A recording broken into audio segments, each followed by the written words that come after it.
NERDSoul. Lay Ill Kid at OneYoungsta holding it down. Bring that StreetGeek and NERDSoul. Like, comment, subscribe, hit the bell. Let's go because we gonna wrap up. We gonna kick it a little bit, rap a taste, spit some game, lay it down quite flat. We talking about Moon Girl and Devil Dinosaur. And when I say we, that's right. I ain't by myself. Oh nah. We got a long time contributor to the channel. This man has been holding it down in the podcast game for years. This man right here is the top distributor of the South of them indie comics. If you got a comic book, if you got a graphic novel, if you're trying to see him on that con circuit, holla at the man I'm about to call right here, Coop of Blerdish. What's up? Yo, and definitely if you try and get me outside of my region, yo, if you got some funds, that helps. Otherwise, I am happy serving the Gulf Coast and the parts that I can drive to. That's but great, of course, you will hear this at www.blerdish.com. That's right. That's right. Matter of fact, next time I come down, I gotta hit the beach next time I come down there. Yeah, man. I gotta get, you know what I'm saying? I gotta hit the, get them waves a little bit. And look, and depending on what part of the beach on the Gulf Coast you want to hit, if you like, say, just beach stuff, I guess Pensacola, the town, no offense to my people in Pensacola, if you hear the town is a little, the Pensacola proper, Pensacola beach is cool. The beach is great. Like the actual beach in Pensacola. Biloxi, nah, look, it ain't no secret. Biloxi Beach is trash. But everything else around it, Biloxi is like New Orleans East. They got good food now. A lot of people from New Orleans, pop in over the weekend because it's basically like where you go for. It's like the quickest place to have a summer home, a beach home if you from New Orleans, and it's still kind of affordable, a smidge, but basically after Hurricane Katrina, everything, of course, they rebuilt everything went back up, greatly. So it ain't no cheap place on the beach. I'm sorry, y'all, it just ain't. Ooh, but you can gamble out there. Well, speaking of gambling, all right, we're gonna talk about this young girl right here. She was gambling with her life. That's right, Lunella Lafayette. Since we're getting into this season wrap-up review, just kicking it a little bit, if you would, I'm gonna ask you to do this. For someone who has never watched Moon Girl and Devil Dinosaur, pitch the show to them. Tell them why they should watch. Why should they watch Moon Girl, Devil Dinosaur? I would say it's easy, but there's multiple factors. I will say this. If you are of a certain age, let's say you in your about 35 to 40, like us. I'm 42. Mike is 41 or 40. He a young man out here. But if you grew up at a certain age and you knew a group called Tony, and you knew of where Raphael Sadiq has gone on his musical journey, he's a musical genius. Absolutely. If you want something that has blackness in it, soul in it, youthfulness in it, hopefulness into it. You don't want a down and dour hero or story. I say that Moon Girl is for you. If you like positive black affirmations, positive self-affirmations. Yep. If you like positive black women, if you like positive people, black people in general, it got a little bit of something for you, for everybody. And it actually has every shade of brown in this show. I don't even think there's too many. Not saying there's nothing wrong, white people show up in the show. But generally when they show up, they villains. And it's honestly about the family too. So it's about the family. It's about community love of the Lower East Side and everything that goes with that. But no matter where you're from, don't matter if you're in New York, if you're from the LES, you can apply these principles to where you at. And it hasn't been. There was a Lower East Side in every city. Man, look, it doesn't matter where there's gentrification. There's people suffering from it.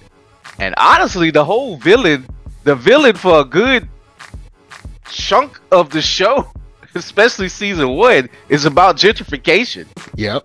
And actually, it's still about gentrification, even through some bits and pieces of it season 2. Because honestly, I never thought about it. You know, the family owns a roller rink. If you like skating, Yep. if you grew up with if you miss skating Friday nights, man, Friday this was the nights, bomb. look, they even talked about nachos at the place. You know how the event nachos be, the event places, the arcades and stuff. The nachos just taste better. Them nachos was the bomb. Like, look, nachos at the skating rink and at the bowling alley be like the best. I don't know what's in that cheese. It's probably not healthy for us, but it tasted amazing. It's warm just right. The peppers are just right. You know, now they kind of do the pickled peppers, which I understand. And as an older man now, I don't necessarily want my face on fire. But you know, in the 80s, 90s, they kind of you don't know if you go get the chill peppers or the ones where you better have a big gulp right by you. But if you like that, and also if you like Lawrence Fishburne, if you like Alfred Woodard, if you like Jack A. Harris making appearances, if you like Arsenio Hall making appearances, this show is for you. So basically, if you black, absolutely it's for you. Like, if you are from the 80s and you can be like, I know that person, I know this. And if you like some of the newer music, you know, it's for you. If you like music, it's for you. Yeah, like pretty much Gen X and millennials, y'all can watch this with your kids without worrying about, you know what I'm saying, anything crazy popping off. Like, yes, everything from Gen X to us millennials to Gen Z, you know, or us Zennials, you know, that's that fine, you know, not to go too deep, but look up Zennials.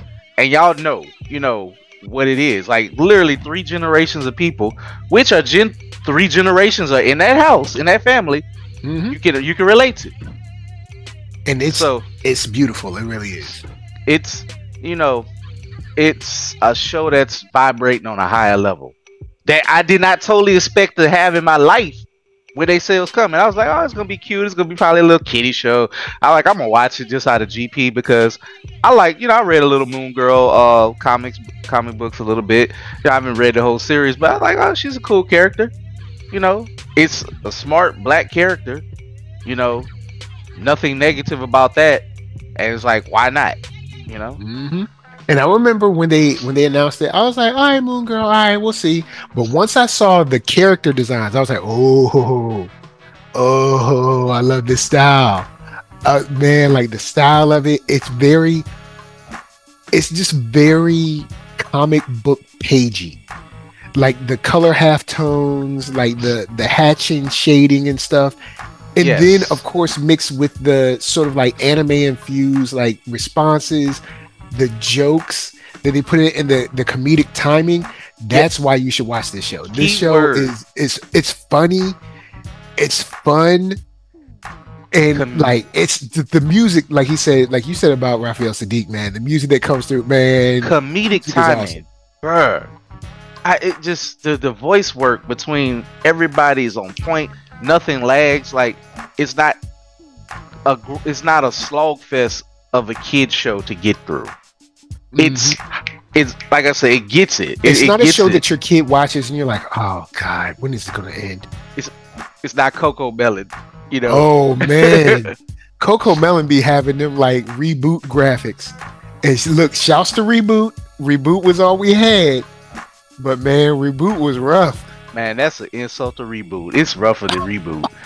Reboot was just trying. It was pushing every ounce of everything it could do in 1993, 94. Like, what was it, like 94 or something like that?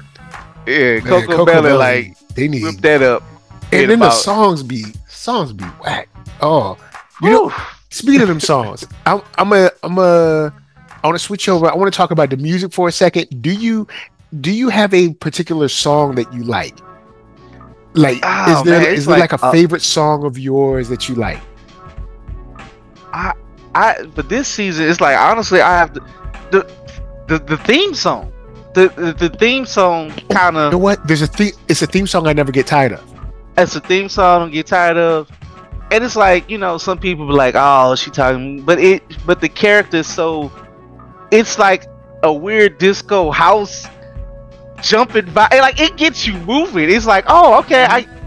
When you listen to her, the song, you kind of get what this is gonna like. You immediately gets what it's gonna be like. That's what I say about like anime. And this is a little bit easier to understand, especially if anybody don't watch anime. I know I tease Mike about openers. I'm like, the openers will kind of show you what's going to be, but since this is English, this is soul music, you kind of get the vibe of her. And then they give you a little bit of a different world with the opening and stuff too. Like, man, come on, man, this show. Like this. You know what? All right, I'm gonna do this for my Patreon supporters. If you're listening to this, by the time this goes up, go on Patreon. I'm gonna gift y'all the season 1 and season 2 soundtrack. All right, I got y'all because y'all need to be listening to it because it's dope. It's good. Ain't no cussing in it. You know what I'm saying? So it's family friendly, and it got some. Is Raphael Sadiq is behind it, man. It's dope. I'm gonna be honest with you. As far as songs, I think the one that stood out, two that stood out to me. One was Grandpa's Skate episode. It had that old school vibe. The one about friends that they wore the song out, but it's like whoever that artist was, clearly they was like, all right, we got to show her a lot. But I like count on your friends. It's like when they were clapping. It's just like there's something in this show that if you like Reading Rainbow, if you like Sesame Street, you know, really black Sesame Street, the PPS and the Electric Company, there's something that goes into, it's like it's tapping into something in that part of my brain that it is timeless as the 70s stuff, but it is fresh as yesterday. And that's Raphael Sadiq for you, I guess. But you know what's the real thing I need?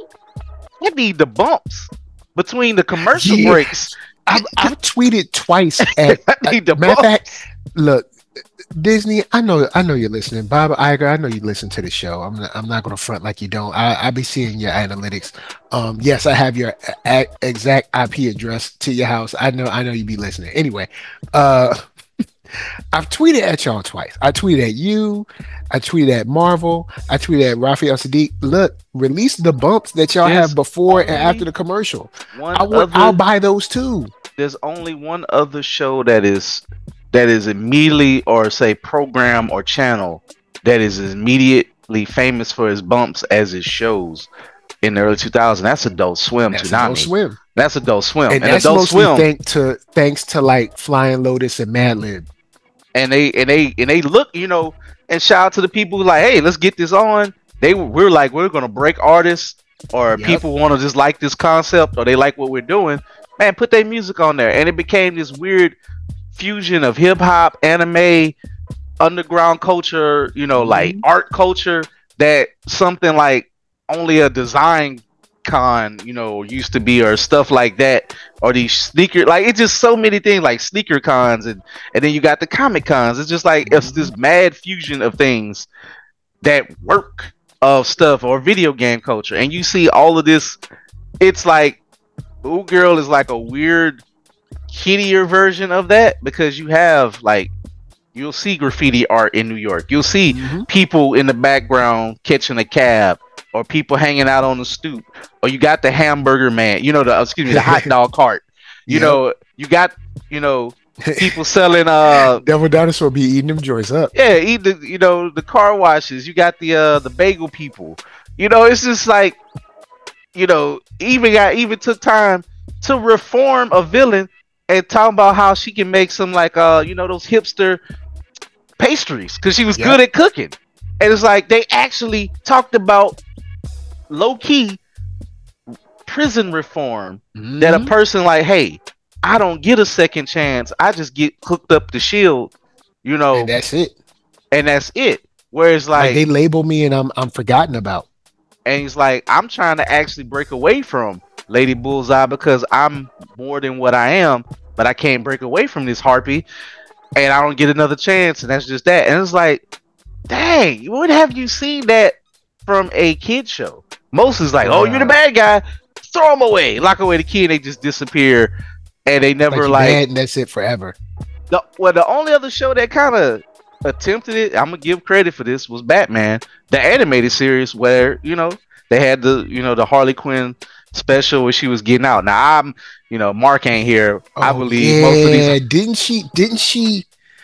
It's been so long, and I got the whole series, but Oh, I watched it not too like I probably can't last year or something. remember what something happened where she was kind of. It was almost kind of depressing, where she was like, It was very I depressing. don't want to do this. But this She is all I could can do, kind of she thing. she basically was not ready for society, but she did overreact, but nobody didn't like just chill out, like I don't know how to put it. She kind of brought was her own worst enemy, but the thing she said to Batman, she like, I know that we try to kill you, I know that we do this stuff, and said, but you really kind of care, don't you? And it kind of highlights their sick relationship. And I have to say sick because Batman really is a sick person himself. But is he the symptom? Is he the cure? Or is he a part of the problem? There's so many Yeah. ways to look at Batman, but that Like how much show, causality is inside of Batman's creation and all that. but but for somebody like Harley, even though she deserved what she get far as her sentence, but at the same time, she's also a victim. She is the face of domestic abuse. And yes, it's good that they have taken that character and moved and to like say, hey, Joker is actually not a good relationship for me. I know there's people who used to be kind of on that trip a few years ago. But all that to say is, without me getting off the subject, is that to have a kid show, to show that for a black villain and a black hero had that dynamic, have an episode to be like, she actually took time to listen and be like, you know what? Let me put in a word to Shield. Like, she can do this, she can do more. I wouldn't even trip to be like, hey, what we gonna do? We gonna put like, a little badge on your, a little thing on your leg because you gotta serve some time because you did some terrible stuff, but we gonna help you rehabilitate. But I'm cool with it not showing that. It's like you can decide that for yourself. We know in reality how that would be, and maybe that there's somebody younger than us, like people who are our children's age, or maybe teen or tween that need to see like, I should be downplayed by my mistakes right here at this point in my time of life. Like, oh, I can become a better person, and there's nothing wrong with that. Now, if you're an adult man or woman, because I like to put it on cast aspersion on everybody. Eventually, you do have to change. You just can't keep not being held accountable for your foolishness. Yeah. But then there's also after they've done their time, or they've served their sentence, or they've repented or whatever, then we as a society also have to allow them to change. Like we can't force them to be what they were forever. Well, sadly, the people who never get caught keeps getting rewarded while they kicking people down who don't never get no chance. I ain't gonna go deep into that because So I'll say for the music side, all right, there's two people I want to call out. There's one lady, her name is Diamond White. She's the lady that sings the Moon Girl Magic song, the main song. And isn't she the voice of? She's the voice of Moon Girl, isn't she? I don't know if she's the voice of the Moon Girl, but I know she sings the title song, and she sings like 5 or 6 songs in season 1 and like 2 or 3 songs in season 2. I think Diamond is the voice and she does singing. So she's the voice too. Oh, we can look that up, but I think I'll look up and see if she's the voice too. But while I'm talking about her, basically, I want to give her a shout out because since we're talking about the music, she's made a song that I hear at every episode. I don't skip it. I mean, I can skip it, but when I play it and it comes on in the car, I sing along with it. And there's like different versions of Moon Girl Magic too. Like there's a 70s version that's sung by Tara Stinson, but it's still dope. Like Diamond White is awesome. Her voice is like a huge addition to the first season's soundtrack. And then there's a young brother by the name of Ephraim Sykes, and I hope I'm not screwing that name up, but Ephraim Sykes sings a song in the second soundtrack. Was it oh yeah, and Diamond White does do Lunella's voice, so she does Moon Girl's voice. But Ephraim Sykes sings a song called Coast to Coast. It's the he sounds sort of like Usher in it. But all right, so there's this episode where they're getting all their wishes from the Beyonder. Oh, I think I remember that one. Yeah, and there's like this piano that he gets for the singing artist. I was gonna say that. Ephraim Sykes sings that song, and Coast to Coast, that Jordan's fly. I ain't gonna front. That's that episode. He played, what his name was, Bobby. Or he was like Bobby something. He had like the shoes. Then he came out with the hat. Then he came out with the shirt. Like, and it was a good lesson on like keeping up with the Joneses, and like almost the futility of it to a certain degree. And I love that they showed this, like, and how many times do you get this lesson in 2024 for a kids show where I think they glorify being cool and this and that? And it's like, first of all, I think her friend Casey in most shows will be considered like the pretty cool girl, but she's like, look, man, I can't keep up with these people. She's like, how y'all doing? She's like, look, and she's like this responsible, self-employed, PR little diva in training, and she can't keep should up. He be doing event catering and stuff? like yo, Casey be doing everything, boy. She literally be doing hustler. Like, man, like, and she be having her little headset on during the dance. It's just like I love what they're showing. Like, she could. What if they want? Imagine what they would have did a disservice if Casey was just like a little princess type and she ran around and just frolic about. No, like Casey, like, look, my dad, she got two parents and they probably okay to do, but she like, look, I gotta go. She's like, I'm gonna be. I don't know what's the maverick diva out there, but she's like, I'm gunning for it. Yo, the way she sort of relates to Lunella and their relationship, even when they have disagreements and they're not, it shows like this healthy way to like disagree with someone and then come back and reconcile with them. Like, their friendship is awesome, man. Like, good, legit friends. Yeah, healthy. Like, you know what? That's keep going. We'll talk about friendship. Friendship in this is shown in such an awesome way. People are like, it boggles my mind. And we talk about this briefly. Shout out to the rest of the anime crew.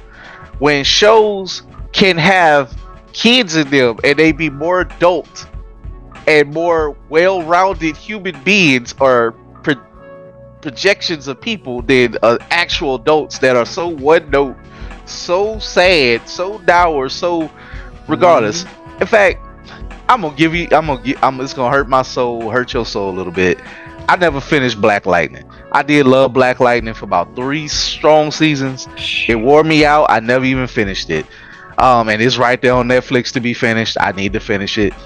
But the way that family dynamic started and the way it just like busted up the hell because nobody sat down and talked to each other. They ain't saying they could have solved all the problems, but they could have solved a whole lot of problems if they sat down and just like, hey, hold up, everybody come in this room, let's talk, but of course, pretend mom so that that stuff again, because it's like, you divorced me but you moved back in, like, nah, but I mean, nah. If you gonna be with me, you gonna be with. If you don't want me, then don't talk to me. Like, look, man, go ahead and free yourself. It started getting too CW, man. It's like, yeah, do y'all have any healthy families in your life? Black Lightning was strong for like 2-3 seasons in that joint.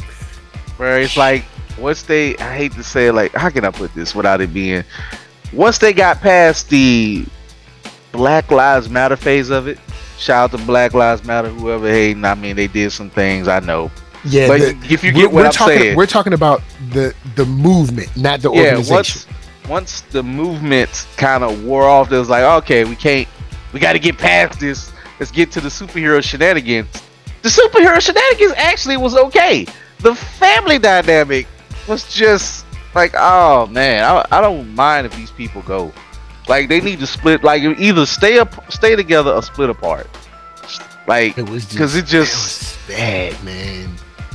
But Moon Girl does the exact opposite of that all the way through the seasons. And it's like a family that is strong, that loves one another, they care about one another. Arcane theme.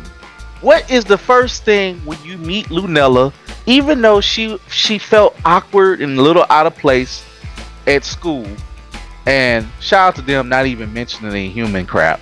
We don't even care about the Inhumans. Just let her be smart because she's smart.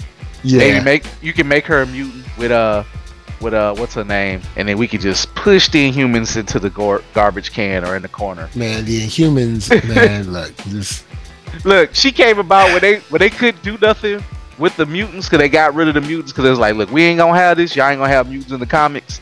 That's when Lunella came about in that time in Marvel. And she was Inhuman. Marvel was like, we can replace the mutants with Inhumans. No, you can't. No, you cannot. It never worked.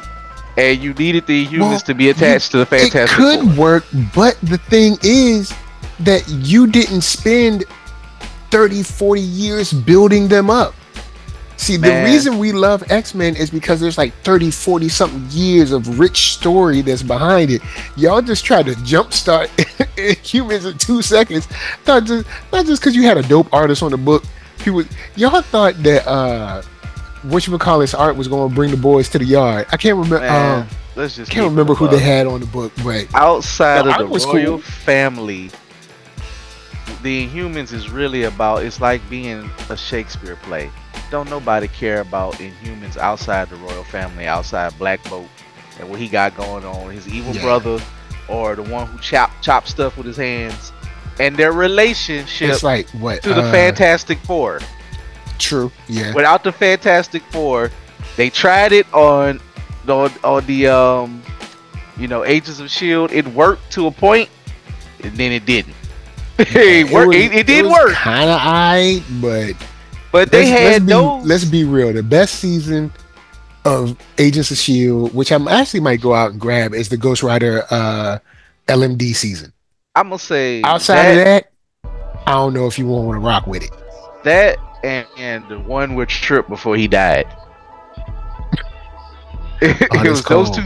Those are the best 2 seasons because they actually treated it like an ensemble instead of hitting that Daisy train. And when they was like, "Oh my God, look," and I don't even have nothing against Daisy. She just man. They overdid it. They oversold this to people who did not understand that Daisy ain't that important in the books. Quake is really not that dope. Quake is just there. She's just like somebody like, all right, I'm gonna make a nice artistical Asian. I think she black and Asian in the book or something. I don't know. I can't remember. But she even around? She just disappeared. She had like dope metal gauntlets and all that. But it's like whatever, whoop-de-doo. And I mean, that ain't no knock to the person, but nobody don't be checking for no Quake. And to make her the part of the show, like the lead, and people's like, she's gonna be an Avenger. The Avengers don't, and that's before people didn't understand that, the Pearl Belt and all that stuff. I know I'm going all the way, but that's just to say that people be getting duped out here. It ain't saying you got to know all the books, but it's just like Moon Girl is your best example of an Inhuman, and she ain't even an Inhuman no more. We don't know if she's just a regular human. She's just a regular human being. I am fine with that. Yep. Please keep her away from the Inhumans. Like, we don't need talk about some royal family. Kid Creed, that's all we need. We got Kid Creed, he's cool.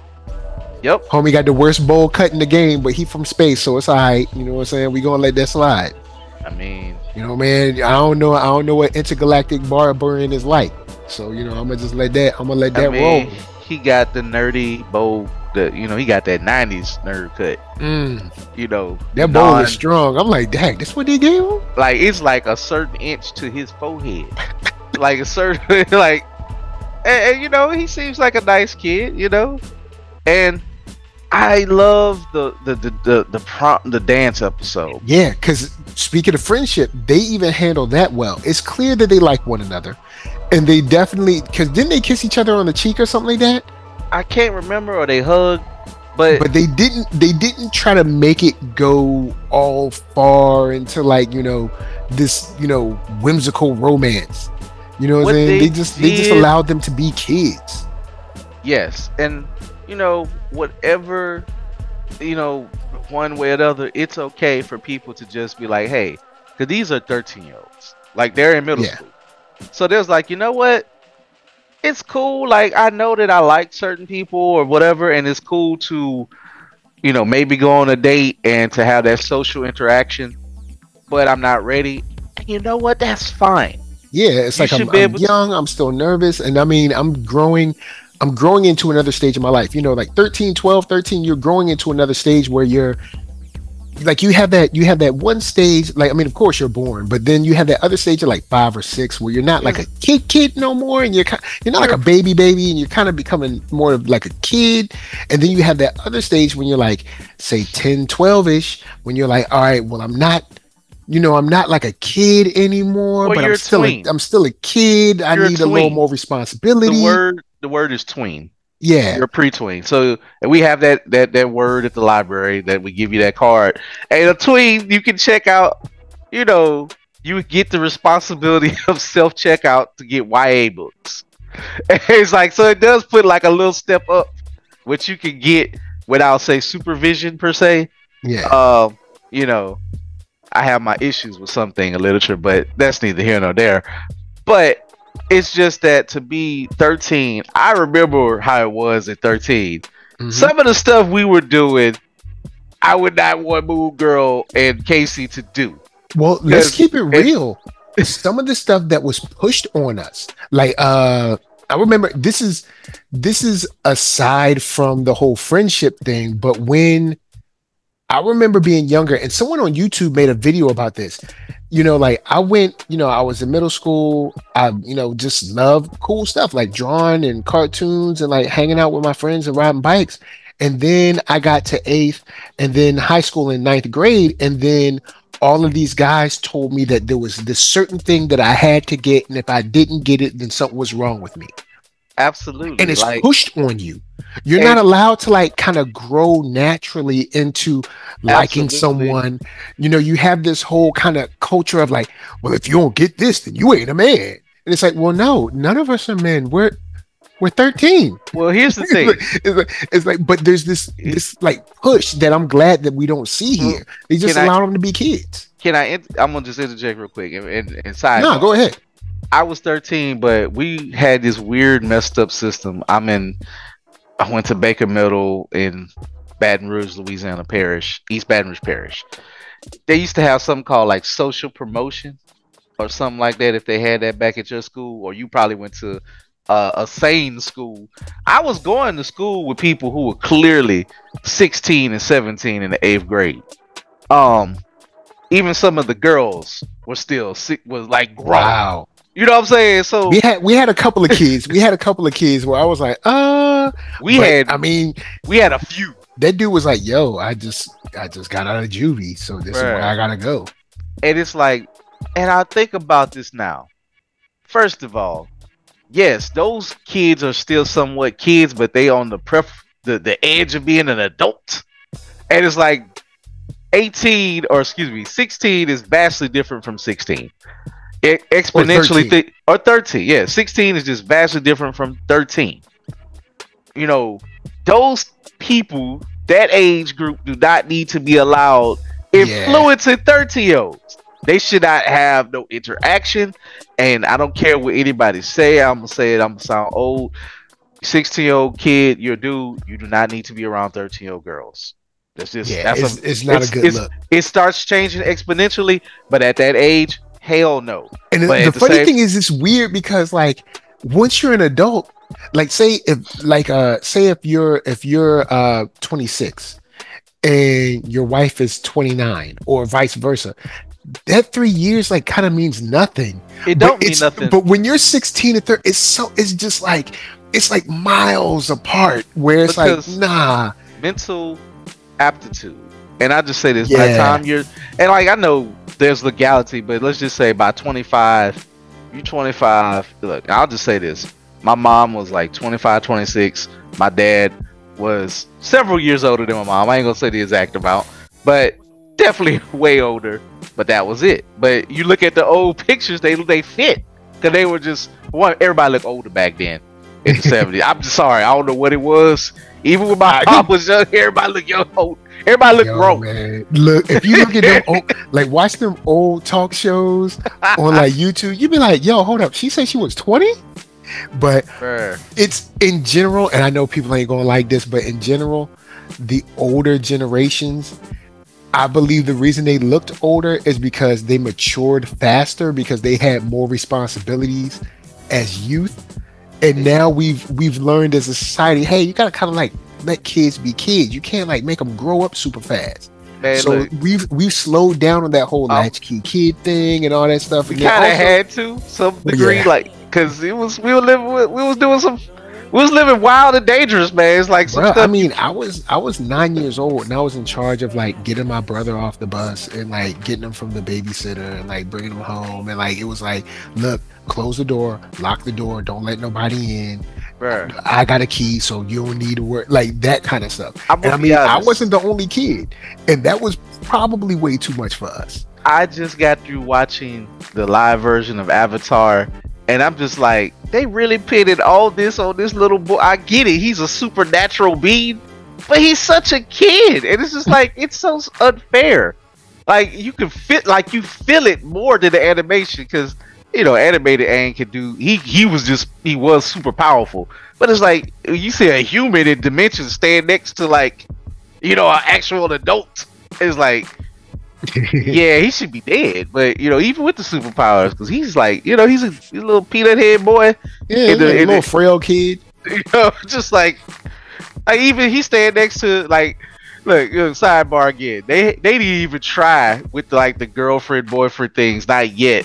In Avatar, Katara, it just don't fit. Like they have not nailed the Katara and Aang thing, and I think they just don't need to do it until the very end of the series, when he's actually grown up a little bit more, and they can kind of fake it if they even do that. Yeah, because he was, at least in the cartoon, it seemed like he was like several years younger than her. They also did. Oh, go ahead. Oh no, go ahead. They also did a thing in the cartoon. It was a time span of maybe less than a year of them to have to fight it, but they kind of all aged about a year or two, some type of way. If you notice how they did that trick, especially like Zuko. Zuko became a grown man at the time that he was. Zuko got taller. He got. I assume. I guess the original series was about the span of what, like 2 years? No, maybe. It wasn't even 2 years. It wasn't? If you go back, because remember, I think it was like 100 seasons. Nah, it was like 5 seasons, I think. But still, no, it was just 3 seasons of. I thought it was 5. All right, nah, just 3 books. Because he had to go to the water nation. Then he had to go find a earthbender. Then he had to fight the Fire Lord. Wasn't one of the books split into like 2 seasons? Or maybe that's just the way they aired it. Nope, that's probably how they aired it. But it was just one book. It was like. No more than, it was like 20 episodes a season, and it was continuous, so it wasn't no real crazy time jump. Dang, I know it kind of throws you off, but they matured a little bit faster than what humans can do, just a smidge. It was like, let's age him up a little bit, because this whole like romance that we trying to throw up on there, you know. By the time, because you can notice like. Aang looks significantly a little bit shorter than Katara, and of course he was like 2 years younger than her, you know. And ladies at 14 definitely mature faster than 12-year-old boys. But by the time they got to the Fire Nation, they were like the same height. You know, he was a little more jacked up. You know, just if I get it, they did that on purpose for various reasons. But they also played with our mindset to like, okay, this Katara like. You know, the old thing. But back to Moon Girl. I'm sorry, y'all. I just watched Avatar, but it's just good to see wholesomeness, I would say. Yeah, it got to be wholesome. And, you know, it's okay for kids to be kids, man. It's just like, I'm glad, like, there's like, where Lunella was jealous, and she was like, do I need to do this, blah, blah. and it's cool that she like Melvin. She like, I clearly like him, but am I putting pressure on myself? And I'm glad that the dude Melvin, being a guy, like, look, yo, I like you, but this is making me nervous. Let's just chill. Let's be friends. And it was a good dynamic switch, because I agree with you, man. When we were growing up, you know, again, those old dudes be like, oh, if you don't get this, yeah, blah, blah, blah. If you don't get this magical thing, then Bye. then everyone's gonna make fun of you forever, and you're gonna be a cornball or a herb or lame or whatever. Dudes, you know what I'm saying? Because you ain't getting it, and if you're not getting this thing, then something's wrong with you, and we're gonna make fun of you in perpetuity until you get it. And then the flip side, or at least of it, until we think you got it. and it's like, you know, on the flip side of it, you know, the ladies would make fun of you, or the ladies would be like this, but how I'm gonna do that if you don't, you know, that's a whole other story. But it's just like, it's just, but also then you find out like, oh, y'all older anyway. It's like, but y'all out here doing this. Now don't get me wrong, I know what I was into, what I was trying to do. And let's just say, yeah, for the big crux of a couple of years from middle school to part of high school, yeah, that's all I was trying to do. You know, so, you know. But then you gotta wonder how much of that was kind of like spurned on by, like, if we weren't like kind of bombarded with like the older kids to be like, you gotta get this. That, like, how much would we have been, not saying that we wouldn't have, you know, genuinely liked someone or wanted that eventually, but like, with, you know, it's like you start thinking like, would I have pursued this or thought something was wrong with me if I didn't have this sort of contingent of friends or friends of friends that was like, there's something wrong with you. Look, man, and there ain't no knock to hip hop and things at the time, but the way that the little bit of media that we had a lot of media because cable TV was growing rapidly. Yeah. But we were getting the internet too, because when we were coming up, we were getting, you know, shouts out to AIM chat. You know what I'm saying? We had the forums, we got the AOL chat, we had that stuff coming up, and it's like infancy. For me, I didn't really touch the internet truly until like I got to college. I went to college in '99, y'all. I didn't have a computer at home, so somebody hear that? Yes, this was the Stone Ages. I'm sorry. So I want to put the preface on that. When kids talk, I'll be like, that was back in the 1900s. I wasn't rich, because sometimes you had, like, I didn't have an e-machine. I didn't even have an e-machine. I ain't see an e-machine till I started dating my wife, my wife now. And then that's when I learned to bootleg CDs. That's a whole other story. I paid for our first trip, by the way. I was hustling it at the call center. Look, I learned the computer, and I learned to get on I got on the high seas immediately. Thank you, Kazaa. Shouts out to Kazaa. Shouts out to Morpheus. Shouts out to Napster. Liveware. Was it Limeware or Livewire? Which was it? Limeware? Probably both. Whatever. Look, shouts out to all y'all. Look, shouts out to all y'all. Oh, keep, especially when it came to the anime game. Yo, shouts out. You know what I'm saying? Y'all kept us fed. You know what I'm saying? The high seas kept us fed. Out to the Sharpie marker. Because you write it up on there, you slap it, slap it on there, or if you fancy, you fold your envelope, or you buy the envelopes if you're a fancy bootlegger. Or if you was really bootlegging back then, you had to go, you was printing the joints off. You was man, look. I mean, I may or may not have hooked people up. You know what I'm saying, for the low. Bruh, all I can say at the lunch table. If I could bootleg them bumps from Boo Girl, I would do it, because I want the bumps in my car, man. Like, yeah, I might actually had to do some things for them bumps. They're like, hey, look, it's y'all fault. Y'all ain't release them. I bought both soundtracks. I told y'all, look, y'all gotta release them. Now I gotta go in and extract it myself. You know what I'm saying? First of all, bro, if anybody grew up with the G-Funk era, if you like the lo-fi era, I'm a lo-fi guy. So Raphael Sadiq got that. I mean, he from Oaktown, y'all. He know how to do it. So he can just make beats. He also, like DJ Quick, knew how to make beats. and they could just make that ride music. Look, the song with Tony and DJ Quick, still like, well, let's get down. It still bumps today. You know, look, that's just, man, look, it just was so many choices back then, and like you got choices now, maybe too many, but like I said, man, this is wholesome quality. And I want to ask you, who was your favorite cameo this season? Oh, my favorite cameo. You know what? I'm gonna say it just like season one. I guess it isn't really a cameo, but the Beyonder, man. I've never liked the Beyonder more than I like the Beyonder here. Now I know this is not the traditional Beyonder, but I love Lawrence Fishburne as the Beyonder. Even when he's singing, there's a song that he has about like killing humans. Because when he first when he first meets Lunella, he's like, "Oh, I'm just wipe out humanity because they're pointless." But like his kind of playful nature, his sort of, I don't know, Loki-ish kind of attitude about things. I love the Beyonder in this.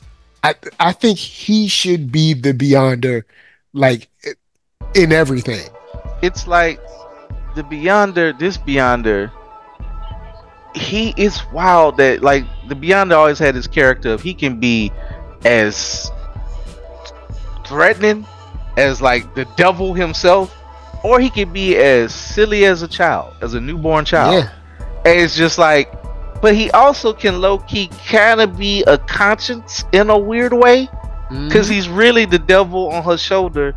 Or is he always, you don't know if he understands more than he lets on. It's like he's kind of a wink and a nod. He's like, none of this applies to me. I totally get it because I have all the power in the world, or to your pitiful understanding for a low-level person like you. So I get what you're going through, but it doesn't apply to me. Ha ha ha! It's funny. I can just watch you for TV. Because the only weakness of the Beyonder is if he gets bored. Yeah, true. Like, because he still kind of, he doesn't have the, like, he has quote unquote godlike powers, little g in quotations, but he gets bored, he can get petty. He's kind of like Zeus in a way, without the problematic stuff, but he's close to it. But he ain't just, he's just like messing around, but then he teaches these lessons, which makes you think, kind of like you said,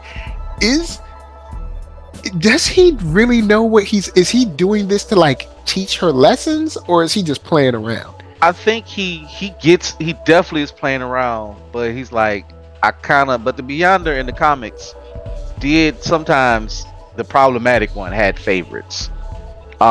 He would like, especially the one that liked to date certain girls, whatever. I remember the episode, the issue with Boom Boom from the Mutants. He took a liking to Boom Boom. Not going deep into it, he probably shouldn't. It probably would roll too well these days. I don't know how old she was in the book, but he was doing some stuff that, was out there. Let's just say that. But he was like, hey, I can make you like a goddess among this blah blah blah, but you didn't have no agency. Like, but he don't listen. And Boom Boom was like, I just kind of like being me.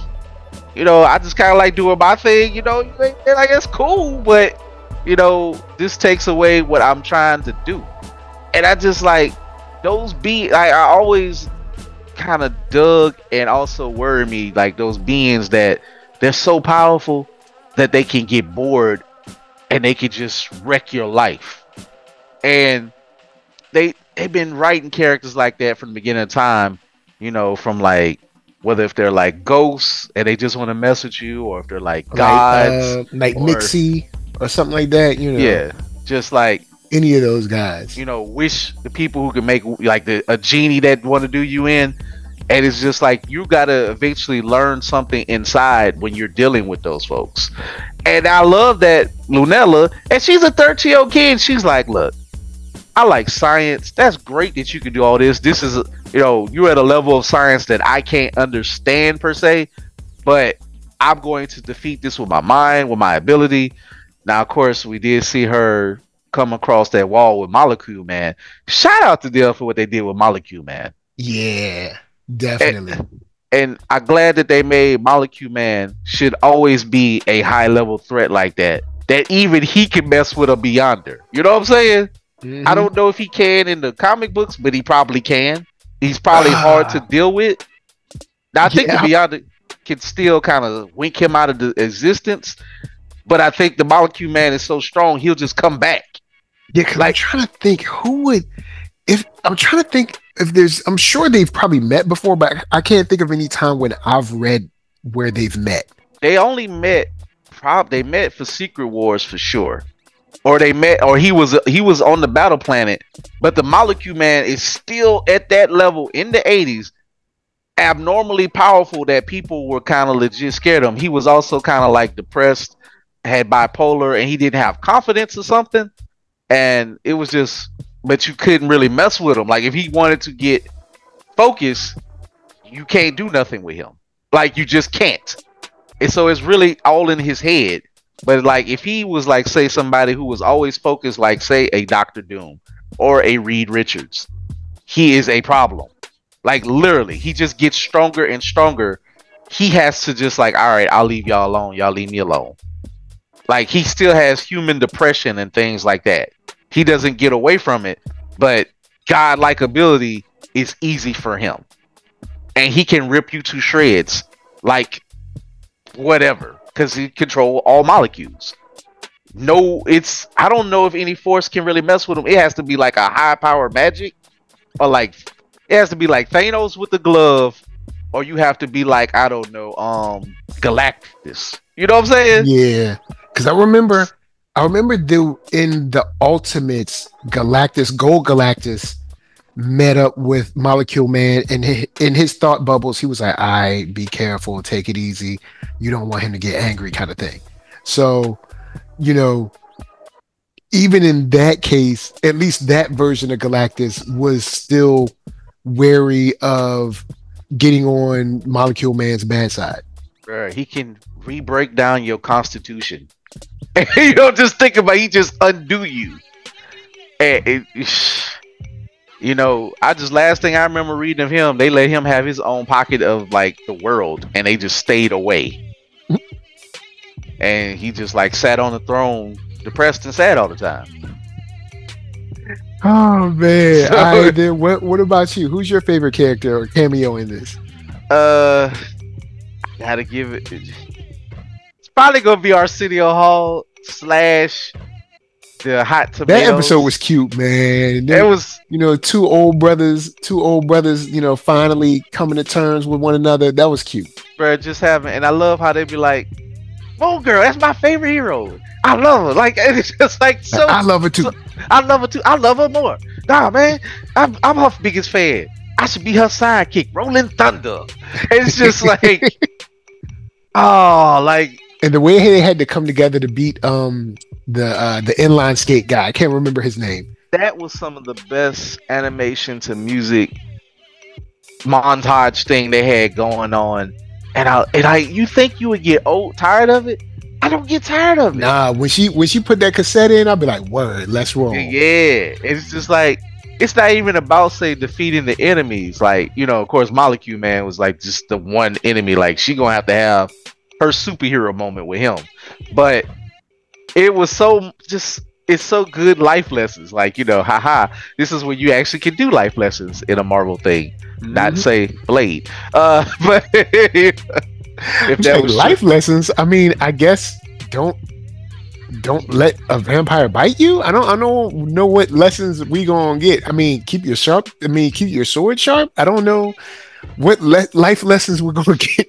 I don't know, man. It's just like I love the family dynamic from the mom being, you know, I know this is a dirty word to some people, being woke, but being aware, but being about standing up for the people, you know, and I love how she's like, when she found out when they, you know, spoiler, the family does eventually find out that she's Moon Girl. That was perfection. absolute perfection. Yeah. How black it actually shows she was like, you are beautiful, and I'm glad that you grew up to be this beautiful person inside and out, and you can't do it no more.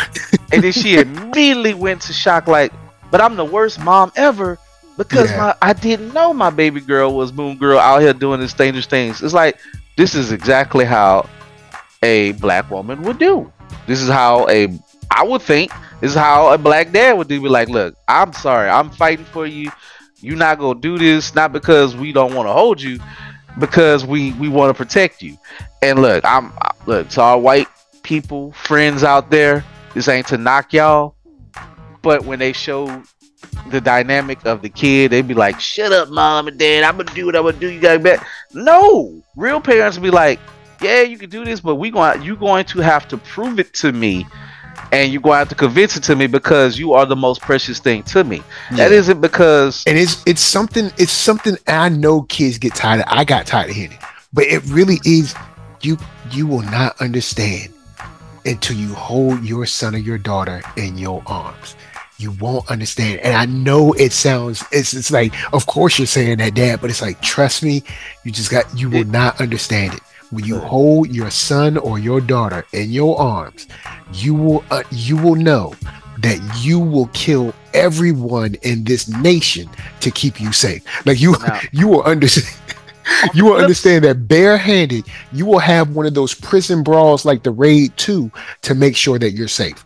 Oh, Lord. not the breaking of the walls, but with the walls moving. Shout out to the Raid. That was a great special effect. The Raid, man, crazy. But on the flip side of it, there is a phrase, coming of age, for a reason. And this is a great coming of age that I hope we get more Moon Girl seasons. I hope this wasn't like a 2-season jaunt. I need 3 more. I need to see Moon Girl all the way through college.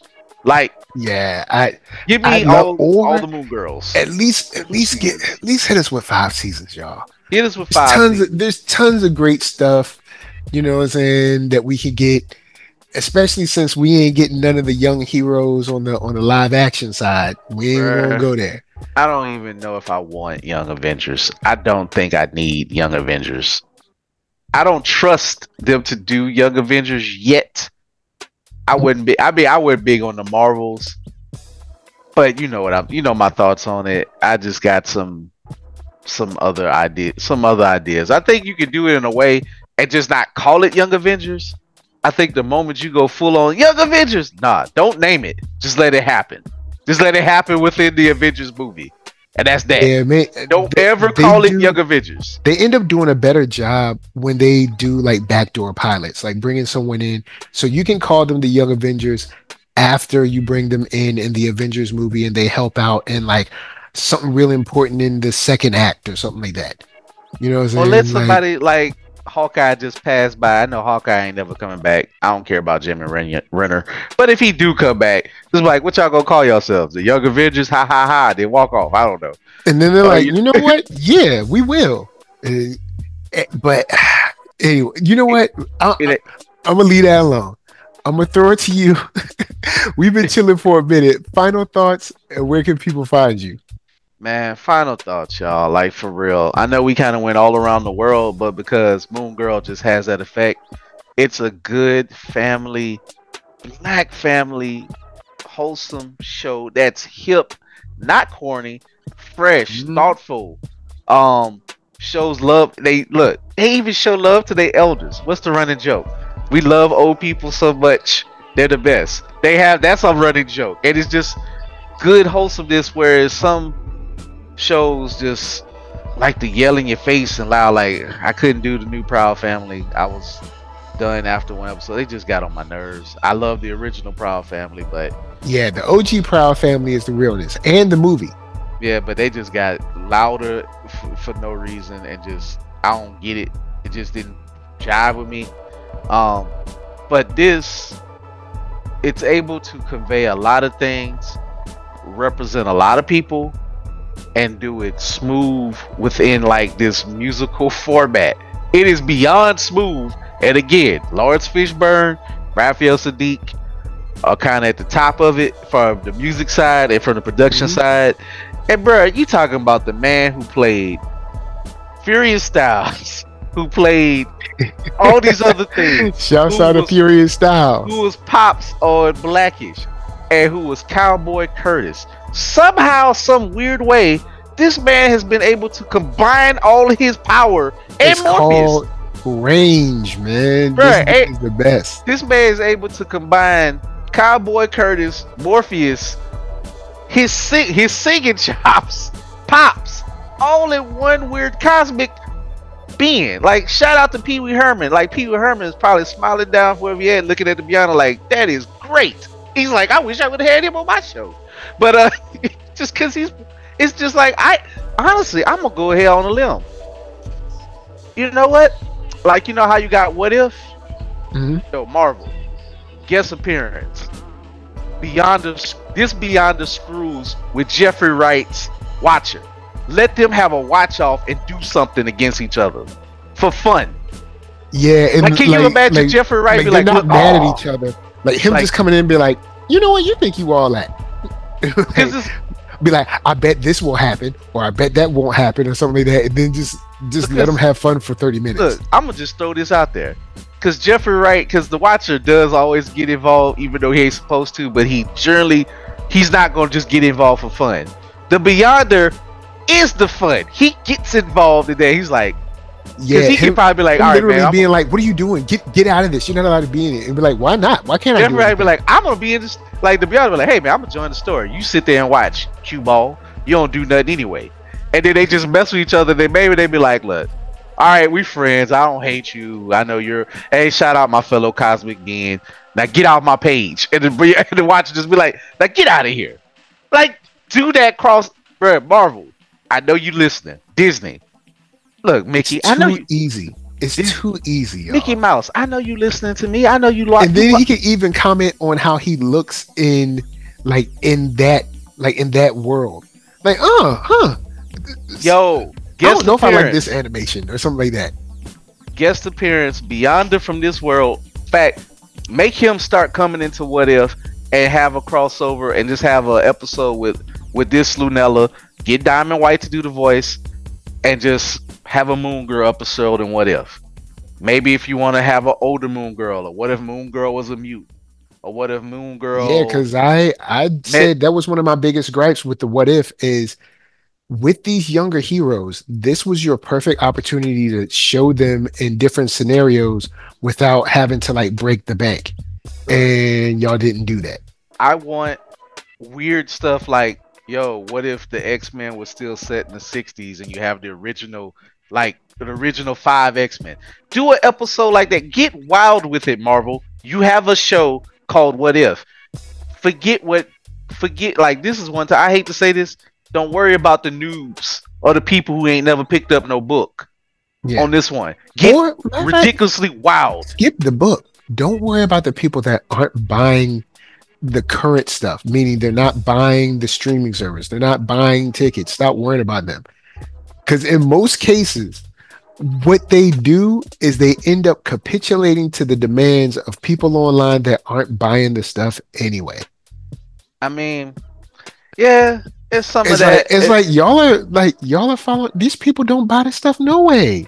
Like, look, man, I'll give DC Animation this. We wind up getting a movie like, you know, Batman Ninja. Why not have, I don't know, Tony Stark Samurai? Well, sorry, maybe that's a little too much, but they kind of did. But I mean, you know, the last when he was on the planet. But you could do something like, you could do stuff that don't make no bit of sense. I don't know. You can have, because what they could have done is been like, what if the Young Avengers were ready? And then they could have had all of their people come in and give us a feel of how it could look. This could be your test bed, and then you don't have to blow $200 million. You can blow, I don't know, 500,000, however many you spend on the episode, to see how people like, you know, see what they say about the episode. The people that actually watched it. Remember the series of the Marvel Noir? Remember when they had Luke Cage Noir? What if Luke Cage was around in the Roaring 20s? Or whatever, and be like, wink, wink, backdoor pilot. Let's see if y'all like this.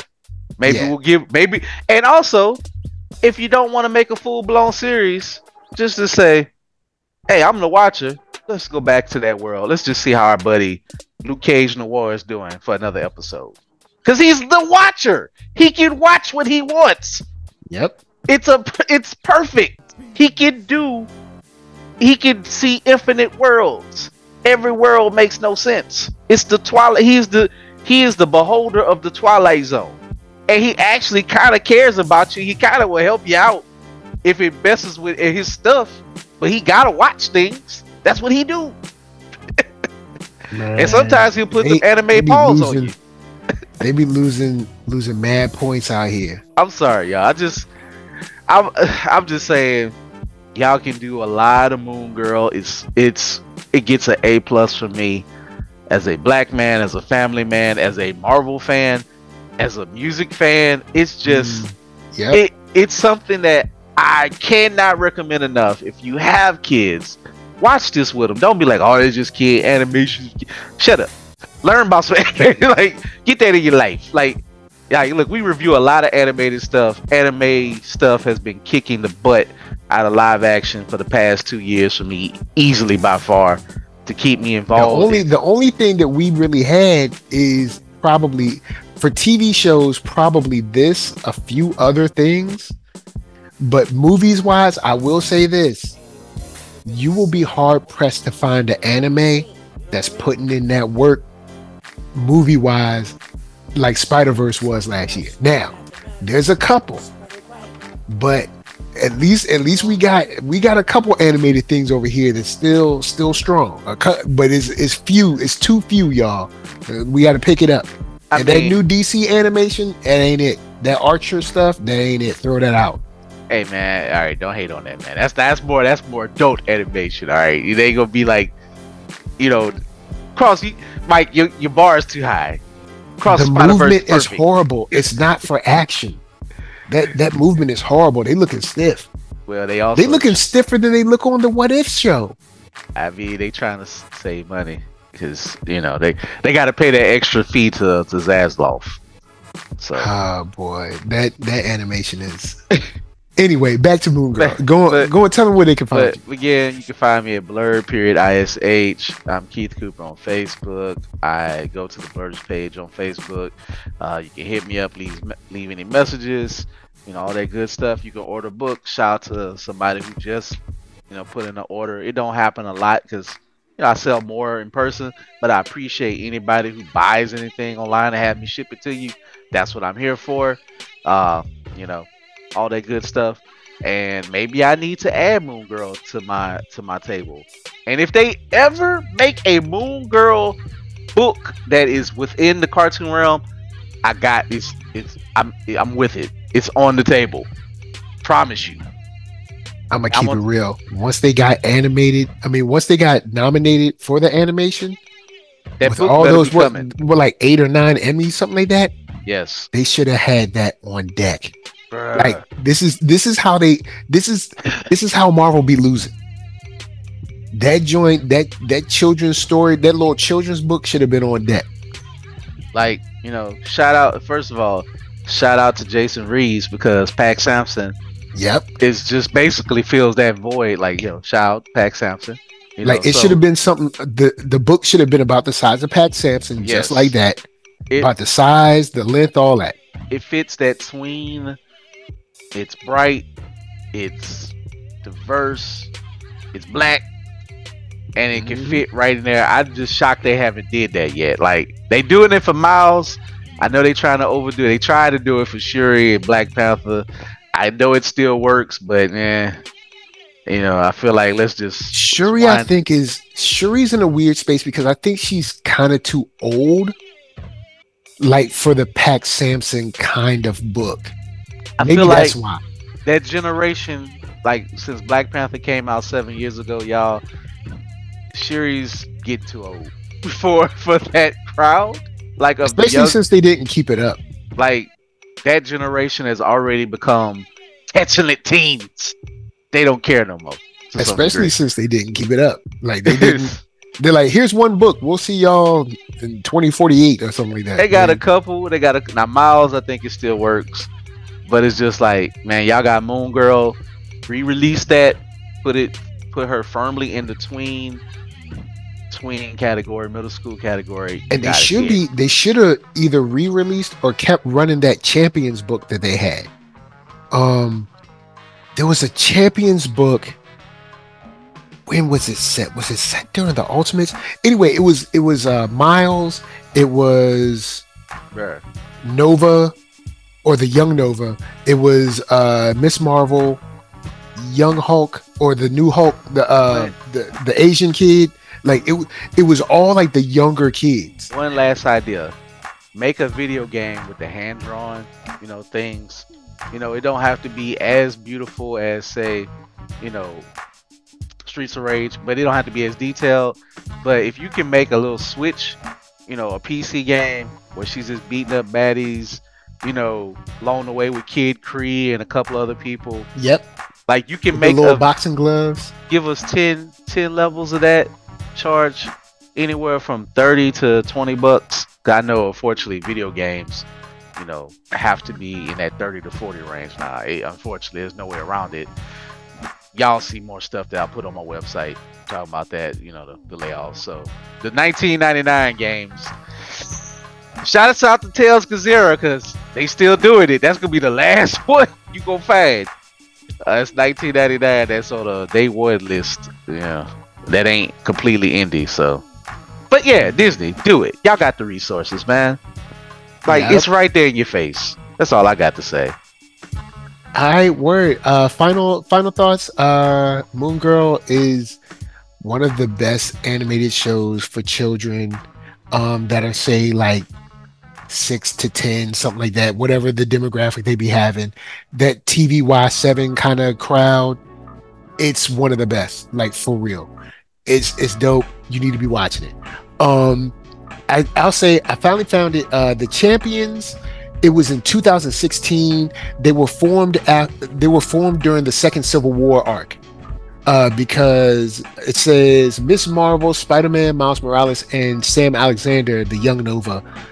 They basically got tired of like the elders because they were like, they don't know what they're doing and they fighting all the time and they're not getting anything done. So they formed their own team. But they should have kept that going. Like that should have kept that going because it was a cool team and they were all young, and they could have kind of followed that through. Actually, they could follow that through right now because the Avengers are in disarray. But you know what? Hey, why should I give y'all mad alley-oops that y'all ain't even take? They not gonna do it. They don't like easy slam dunks. Yeah, they be like, you know what? Let me make my job harder for me. Let me pull up like Steph Curry when I'm shooting like Smush Parker. With that said, NERD, SOUL, Facebook, Instagram, Twitter, TikTok, podcast, all that jazz. Until the next time that you get a chance to sit down with your young ones, your loved ones, and grab a little bowl of popcorn and watch some cool Saturday morning type animation. Yes. This is from us to you saying peace. Peace, man. It got that Saturday morning vibe. Definitely. Eat your bowl of cereal, pretend it's Saturday whenever you watch it. Or watch it on Saturday. Save it for Saturday morning with your kids and just be in your pajamas and watch it. Yep.